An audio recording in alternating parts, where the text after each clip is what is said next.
There is no answer for what the Kansas City Chiefs are doing, so we're going to be going through that and other stories in today's video. So make sure to like this video, and if you want more Kansas City Chiefs news content like this, make sure to subscribe to the channel by hitting that red button down below. The first story is Chiefs sign a 9-year veteran and cut undrafted rookie wide receiver. On Tuesday, October 24th, Kansas City Chiefs signed veteran defensive tackle Mike Pennel to the team's practice squad, according to A to Z Sports' Charles Goldman. To make room for Pennel on the practice squad, Kansas City cut rookie wide receiver Daniel Arias. Pennel, 32, entered the NFL undrafted out of Arizona State in 2014. He signed with the Green Bay Packers in May of that year and proved his worth that summer, which is why he turned his undrafted status into a 9-year NFL career thus far.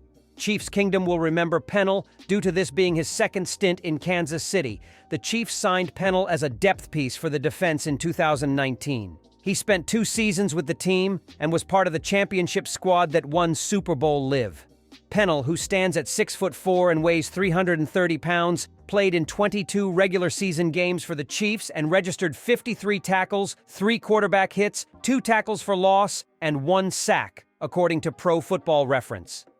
During the postseason, Pennel recorded 8 tackles and 1 quarterback hit in 6 games played as a Chief. During his NFL career, Pennel, who excelled as a run-stuffer during the prime years of his career, has also spent time with the New York Jets, Atlanta Falcons, and Chicago Bears.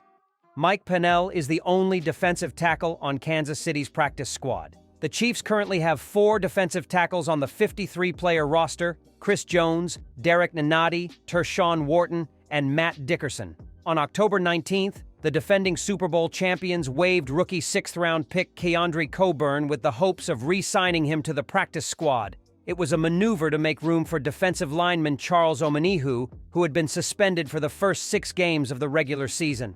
Unfortunately, Coburn was claimed off of waivers by the division rival Denver Broncos, which squashed Kansas City's hopes of a reunion.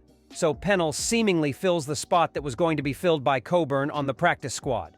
Speaking to the media on Monday, October 23rd, Chiefs head coach Andy Reid shared his thoughts on the Chiefs' 31-17 win over the division rival Los Angeles Chargers in Week 7, which improved Kansas City's record to 6-1.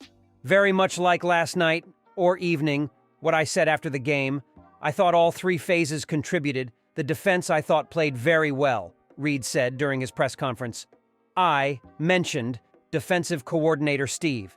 Spags had a nice game plan for them. The coaches, I thought, presented it well. Then the players just played their hearts out. They left it all out there. I thought they just did a great job. All 3 levels, defensive line, linebackers, and the secondary all had a good game. The second half was spectacular. To be able to shut out an offense like that's a tough thing to do. They're very gifted, and that quarterback, Chargers QB, Justin Herbert, is a pretty sharp guy. Offensively, anytime you can get that kind of yardage and that many points in the National Football League against a rival team, that's a good football team. That's a tough thing to do. Offensive coordinator. Matt Nagy had a nice game plan. The guys, all the coaches there contributed to that, and the players did a great job there. Whether it was Pat Mahomes throwing the football, Travis, Kelce doing his thing, the offensive line blocking, so on. All the receivers, it was great to get Marquez, Quez, Valdez-Scantling in the mix. I mentioned that. Everybody contributed. Getting Charles Omenihu back in on the defensive side, I thought was a nice addition. Getting Mecole Hardman back on special teams was a nice addition. And the few plays that he played on the offensive side, he had 11 or 12 plays on the offensive side. That was a good thing too. All in all, a good win. We are already deep into Denver right now, so we're putting this one aside from a coaching standpoint and working on Denver. Whatever questions you have, fire away. Isaiah Pacheco now has a larger role in the Chiefs' offense. This season, Pacheco's role in the Chiefs' offense has grown.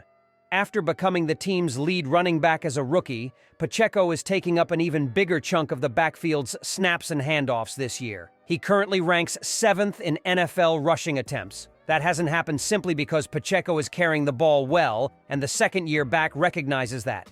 The coaches trust me, he told me, and I have to keep doing what I have to do to help the team win. As a running back, you always have to help protect the quarterback. You're the last line of the defense for the offensive line. When they send a six-man pressure, I have to be the last line of the defense. For Patrick Mahomes, you have to be prepared. As a rookie, Pacheco got used to seeing veteran Jerick McKinnon come in on third downs or other obvious passing downs. This year, that isn't happening as often, and Pacheco is embracing the added responsibilities. Being able to compete on all downs is something I've always wanted to do and contribute to, he shared.